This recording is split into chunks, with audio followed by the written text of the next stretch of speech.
Hey everybody, this is Mike here from Mike McGee Photography. If you're like me and you've been waiting ages, years, decades, well, maybe not decades, for Paul C. Buff to release a strobe that could do high-speed sync, well guess what? It's here. It's called the Link. I bought one, I've tested it out, run it through its paces, and I'm going to give it a thorough, unbiased review. So here we go.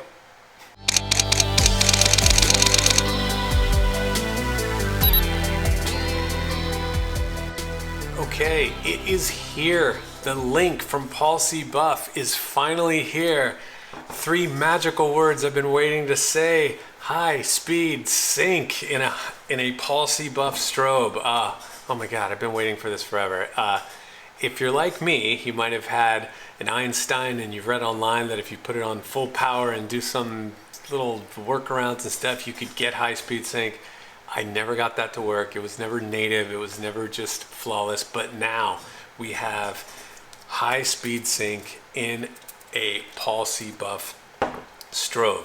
So it's an exciting day for me. I've been waiting years for this. Then I was going to purchase it in 2020. Then of course COVID hit. It got pushed back to February 2021. So when these were first made available, I jumped on it and purchased this. So this is a strobe that I purchased with my own money. I'm not getting paid by Paul C. Buff, not getting paid by anyone. So I'll give it an upfront and honest review. And let's get started. Right out of the gate, when I took it out of the box, here it is. You take a look at it, and from a design perspective, is it as sexy as some of the Profoto or Godox strobes that are out there that are smoothed out and rounded off? No, it's not sexy. I don't really care. But it's kind of cool in a Cybertruck retro kind of way. I don't want to say so ugly that it's actually not. That would be mean. But it's got a retro design with like hard lines, and it's all aluminum casing, so it's solid as heck. So right from the start, when you pull it out of the box, if you get just the strobe, what comes in the box? You get the strobe itself, you get a power cord, and a printed manual. It's in a foam padded little cardboard box, but it doesn't come with a case like, let's say, a Flashpoint or a Godox or what have you. But that's okay to me. A lot of people put these in Pelican cases or something like that anyway, so that's fine. Your initial reaction, if it's like mine, you're gonna pull this thing out and you're gonna go, oh, it is heavy. I'm talking dramatically heavy. I wasn't used to how heavy this was going to be. I read the specs that, okay, it's like twice as heavy as an Einstein basically. But when you actually put it in your hand, that's when you kind of think, my mind goes to boom arms hanging over a model's head with like a clamshell lighting setup, and I'm thinking, man, you better have some good counterweights or a really strong boom arm, because if not, it's going to be bending. So like I said, ooh, it's heavy. Better eat your Wheaties because it's not light. So to give you a perspective of just both the size and I guess a visual of the weight, here is the Paul C. Buff Link. Now, I'm a huge Paul C. Buff fan. I have quite a few of their strobes. I have Einsteins, DigiBees, and AlienBees. Never went white lining, but that's okay. So you can see that it does take some of the design cues from their white lighting, a little bit. But here's your Einstein by comparison. So you're looking at literally about half the size. And from a weight perspective, I mean, this thing has a plastic housing, so a lot less weight. But these guys are just beasts. I love Einsteins. I'm still gonna use Einsteins. But the Link is like a nice complementary tool that can go with it. Is it heavy? Yeah, have I mentioned that it's heavy? It's heavy. Okay, now we have, for size and weight comparison, there we go. There's like a B800 AlienBee. So, like I said, I use all of these guys in my studio setup, and from a power perspective, Paul C. Buff goes by watt seconds, I believe, and you can see that the Einstein has your 640 watt seconds. Your B800s, which a lot of people have, has 320, so it basically doubles, and then the Link has 800 watt seconds. Now, if you're like me and you shoot primarily in studio with studio strobes, I gotta be honest, I never even go to full power like on an AlienBee. If you're outdoors, I totally get it. You want to overpower the sun, you want that power. But for me, I primarily shoot in studio. Even an AlienBee 800 power is enough. So the Einstein has even more power, and then this baby can blast. All right, so now we have just the link set up, and I wanted to go into detail about the link because that's obviously what this is about. So the high-speed sync, I've tested it out. I fired it all the way up to 1/8,000th of a second. It was perfect. There were no banding issues. There were it just worked right out of the gate. I can't say the same for when I've used PocketWizards with certain speed lights and things like that. Sometimes there's some banding issues on different camera bodies like my Nikon D750. But for reference, I'm actually shooting right now, and I'm taking it with this video.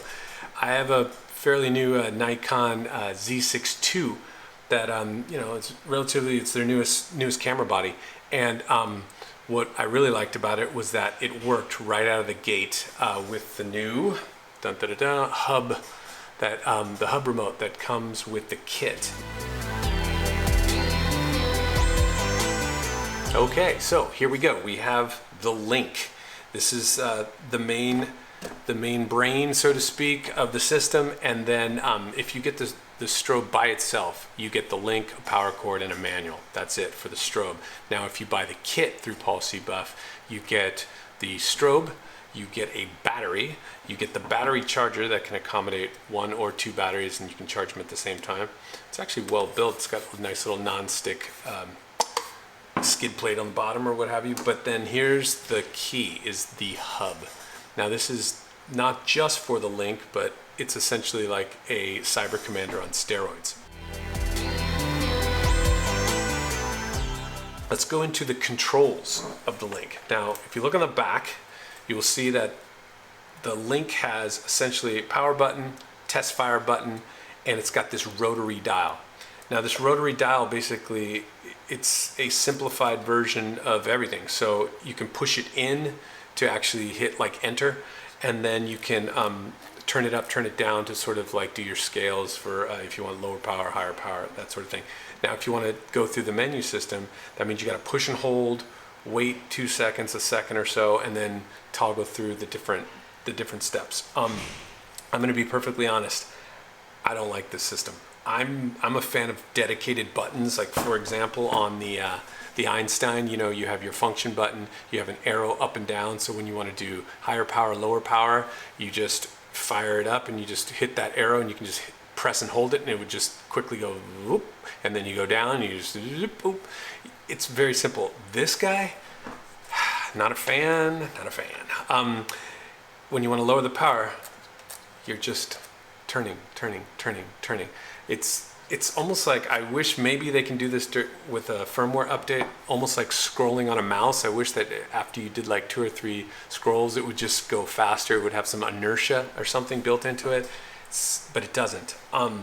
So again, when I first took this out of the box, you have the design where you go, it's kind of polarizing, like I said, so retro, it's kind of Then you have the weight that's just slapped you in the face, and I was thinking, oh boy, this thing is heavy. And then I had the controls, and I'm like, not a fan. So right out of the gate, I gotta be honest, I was thinking, this is not gonna work for me.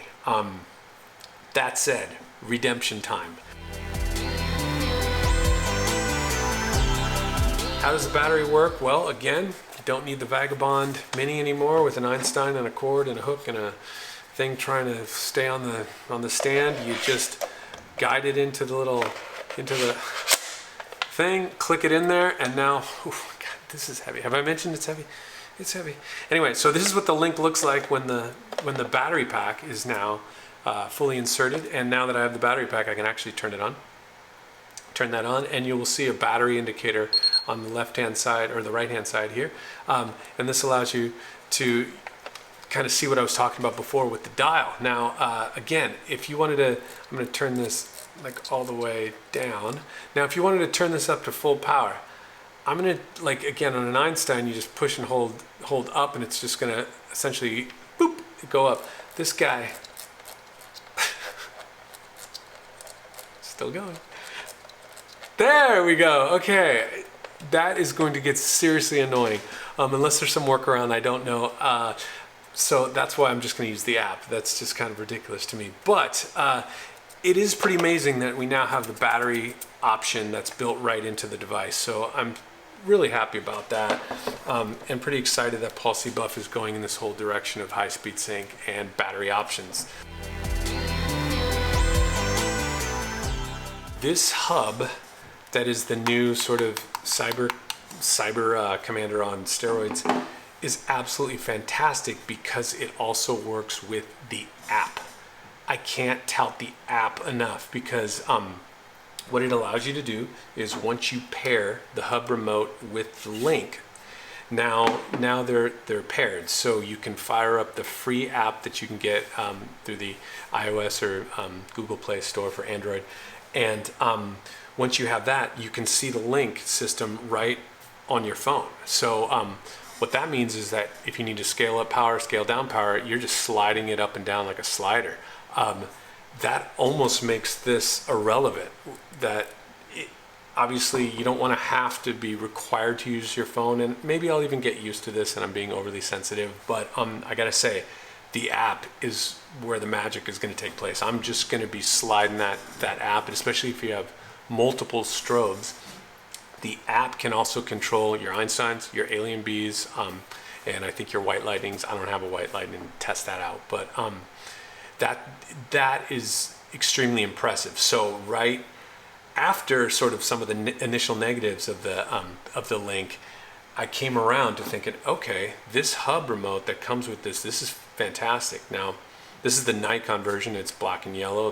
The Canon version has the Canon red or pink or whatever it is. And so together, again, that made me reconsider everything. I'm a big PocketWizard guy, or I used to be. So I have, Einstein, so they can't do high-speed sync anyway, so I would just use the MC2 in the port, use a PocketWizard like plus X or something very simple, pop, press it, never misfires. It's fantastic. Now, the fact that you can do high-speed sync, the fact that an MC2, although it can go in here, I couldn't get it to work, or it requires a PocketWizard firmware update that's even not available, and then even then the triggering system doesn't work with the Nikon Z6 II yet. That's a whole road I didn't want to take anymore. So this new CyberSync system with the hub and the app is so good that I am now fully drinking the PCB Kool-Aid flavor, and I'm in it. So I'm gonna just switch over to the CyberSync system and go for it full blast. So adios PocketWizard, and I'm with the PCB. The receiver is actually built into the link, which is fantastic. And I don't know if you can see it, but here on the port right here, it actually has like an MC2 port. Why does it have a port if it has one built in? I asked them that exact same question, and they said it's strictly to increase range if necessary. Let's say you're exceeding the range capacity of the built-in receiver, then you can pop in a receiver that has an antenna to increase that range, and then that allows you to expand that. So it was smart. The mounting system. Now, we have the famous or infamous Balcar Mount that all PulseBuff strobes use. It's fine, I guess. I mean, a lot of people, I think a Bowens mount personally is more sturdy. It never really feels as super strong as possible, and you'll notice that the new dome is all aluminum, or I should say the protective cover is all aluminum for the link. Now, one thing I noticed is that, I don't know what word to use for this, but the slider on the side that sort of has that gripping mechanism, On the Einstein, it's nice and smooth. You just flip it and it just smoothly goes back and forth. You see the teeth just quickly come in and come out. Now for this guy, it's almost like gritty. I don't know how to describe it, but it's got like a grit, like a resistance to it that, they say they've updated the strength of the teeth, so maybe that has a lot to do with it, or just maybe they sort of bolstered some of the mechanism inside. I tested it out. It works. It grips nicely to my soft boxes, my strip boxes, beauty dish. So that's all good. But I have noticed that even when I just quickly kind of pop the little cap on, see, like right now, it's not even all the way, it's secure, but then the teeth don't, the little slider isn't all the way to the back.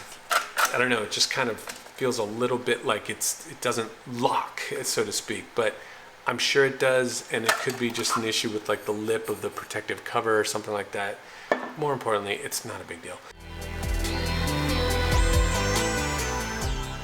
This is a fantastic feature that I have to be honest, I wasn't even really particularly keeping an eye on when I saw the specs for this device. This is the new protective silicone dome cover. Now, if you notice, it just kind of pops on and pops off because it has these 4 magnets that go into these little recessed spots, and it just attaches and it goes right there on. So it protects your flash tube as well as the LED, although it probably doesn't need much protection. But the key is that it's silicone. It's heat resistant silicone, obviously, right? So obviously there's some flexibility there. Unlike the Einstein, which is glass, you don't want to break that. But this is what's more important. Policy Buff is now selling colored gels. Colored gel optional. This is optional. Silicone caps. So you got your reds, your greens, and you even have color correcting protective dome covers for the Link exclusively. And I'm incredibly excited about this. In studio, I do quite a bit of gel work. So on my website, there's a hypercolor section which has a lot of like intense colors and things. And so I'm super excited about this feature because what's nice about this dome is you can see it doesn't interfere with the teeth, the sort of the hook mechanism for putting on a soft box or putting on a strip box. So you won't be, if you're like me, 4th time, that you're using, let's say, a strip box with a grid. Sometimes you just have to put film over the whole strip box. Sometimes you might use a reflector with a piece of film that's away from, let's say, an Einstein or an AlienBee. And every now and then you'll be like, what's that smell? Something's burning, and you realize literally the heat from the incandescent bulb on, let's say, an AlienBee is literally melting the film. I have plenty of those those films that are burned that I've gone through in the past. So the fact that you can actually just pop one of those on in like a red or a green and then use softbox even with a grid on it, or with barn doors or what have you, that is a really exciting feature that I got to be honest, I wasn't really anticipating being something that I'd look forward to, but it is. Now, in relation to that is the modeling lamp. Now, this guy is an all LED modeling lamp, so it's not like the Einstein or the AlienBee, it's more like the DigiBee. It has an LED modeling lamp where I'm actually shooting with the DigiBees right now. So I have a softbox attached to the DigiBee, that's my key light right here, and it's at max power. So the DigiBees have a 400 watt equivalent power range for their daylight balanced for their modeling lamps, and I have one here as like sort of a little kicker, both on full power. This guy doubles it. So the modeling lamp here is also LED based, but it's the 800 watt equivalent modeling lamp. And again, with that heat resistant dome right there, that's going to be exciting. So if you have 800 watts, all of a sudden, if you do video or you're thinking about doing video, maybe you have a new camera body that shoots 4K and you're like, I should start getting into video. Like I'm doing right now. I'm not a big video guy, but might as well. I have the stuff. That's going to be excellent because it means that your strobe does double duty. You have the ability to shoot video, use it as a continuous light, or have just Obviously, flash photography has a strobe with, what is it, 800 watt seconds that can overpower the planet Neptune if you wanted to, I don't know. But yeah, it's got a ton of power. So that already making it double duty is something that's really worthwhile for me as well. And maybe I'll do more videos simply because now I have more tools like the DigiBees and the link to do so. Again, exciting options, and it's always a good option to have. So let's go to one interesting negative, possible, is the umbrella channel. Now, if you notice, this is the first PulseBuff umbrella channel that doesn't have a screw on top, okay? So they touted as having 3 internal retention clips. I think there's like one here, one here, one here. They're inside. That's all well and good, so you don't need the simple screw to sort of mount that umbrella into place. The problem with this is when I first got it, I tried my beauty dish and I put the rod in there and it went about, 2 inches into the channel and it just stuck. But if I tilted it, it would just fall right out. And I'm like, okay, the retention is not so retaining. And it's a brand new strobe, so I didn't want to just, power through and break a clip that's inside here. So I literally had to call and be like, and I feel like an idiot calling for like an umbrella channel. But I had to say, is there a trick to it? Is there a technique to it? And they just said, no, be gentle, whatever. So what I did is I kind of put it in as I was turning clockwise, and it eventually gripped it. And, for me, it's one of those cases of, if it isn't broke, don't fix it. And I'd rather there just be like a screw here. But I get it. It does allow for a slim design that you could then, especially if you put in like a Pelican case with foam, these always are like the little problematic things that catch the foam. And I get all that. But I'm also worried that, eventually over time, either the retention clip breaks, wears down to the point where it becomes an issue. It would suck to have to send it all the way back to Tennessee just for a perfectly working strobe that has like a clip inside that's not working. So again, I might be overly sensitive on that and it's probably fine, but we'll see after a year of using it.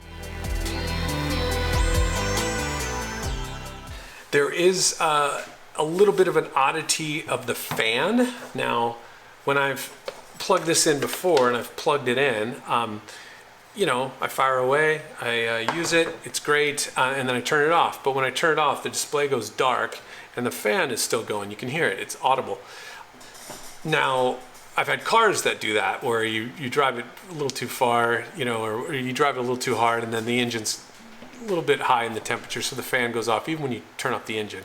No problem. But this one's a little weird because you could turn this on for 1 second and go, oh, I don't need it on, and turn it right back off, and then the fan's still going to go for like a minute, maybe a minute and a half or something like that. So it was a little weird. So maybe in a future firmware update, they will make it more temperature based as opposed to just always having the fan continue to go, because I actually called them up because I was thinking, after a shoot, I just want to turn it off, unplug, break down the set and go. So I was thinking, can I unplug it while the fan's still going? And they gave me an answer, PulseBuff. The customer service guys are great, but they were like, yeah, as long as you don't just put it directly in a case and close up the case or something like that. And I was thinking, I don't know. I'm just gonna let it run. I'll put it that way. Again, maybe a future firmware update will fix that. Link, power cord, and the manual. By itself, $900. Not cheap. Then, if you buy it with the kit, you get battery charger, hub remote, and the battery. That is $1,200. So, and you have to order through Tennessee. So, can you get it shipped Amazon Prime? No. Does it take about 5 days, whatever, depending upon your part of the country? Yeah. And is there shipping a little on the expensive side where you go, what, $28 to ship like something this big? Just take it. Just take it. Yeah, it is.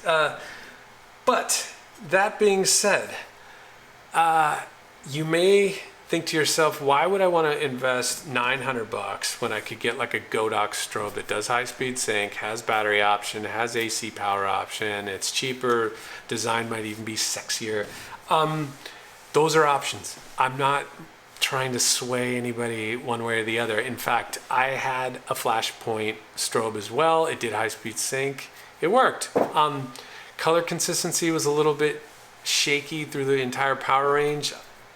Pulse buff color quality is just fantastic, whether you're using full power all the way down through the range. So from a quality standpoint, I'm always giving a nod to Pulse buff, but it's more about the customer service. And I don't mean, hello, this is Pulse buff, how can I help you? I'm talking about when you have a problem with a strobe, because I don't like to buy strobes like every 3 years. Like, you know, I don't like treating them like flat screen TVs where you don't really get it repaired. You just wait until it breaks and then it's almost cheaper to buy a new one. That's kind of, I think, I don't want to start a flame war or something, but that's more the Godox approach. I don't know what you can do outside of warranty when you have an issue, but like with Pulse buff, if you have any issues, you can always send it back to Tennessee. They do an evaluation and they say it needs this, that, or the other thing. And it could be 5 years old. It could be 10 years old. One of my Einsteins needed, I think it was like the teeth mechanism was just jammed and it needed something else. And the entire repair was like 40 bucks or something like that. And yes, you have to pay the shipping to get there. But again, that allows you to just sort of increase the longevity of these strobes. So yeah, you pay a little bit more upfront, but you get better quality stuff as well as the option to have it fixed later on. And that, to me, just to me, that to me is, it's well worth the extra coin to kind of go with a more expensive option in the upfront cost, because I've never had problems with Pulse buff customer service, and the equipment sort of speaks for itself. You see like AlienBees that are like 15 years old and they're still out there humming along. Maybe a crack or two, but they are just firing away. And yeah, it's great stuff. So in conclusion, let's see. We have a strobe here that is, you know, I'm not going to say design challenge, but hey, it's maybe a polarizing issue on the design aesthetics of the device.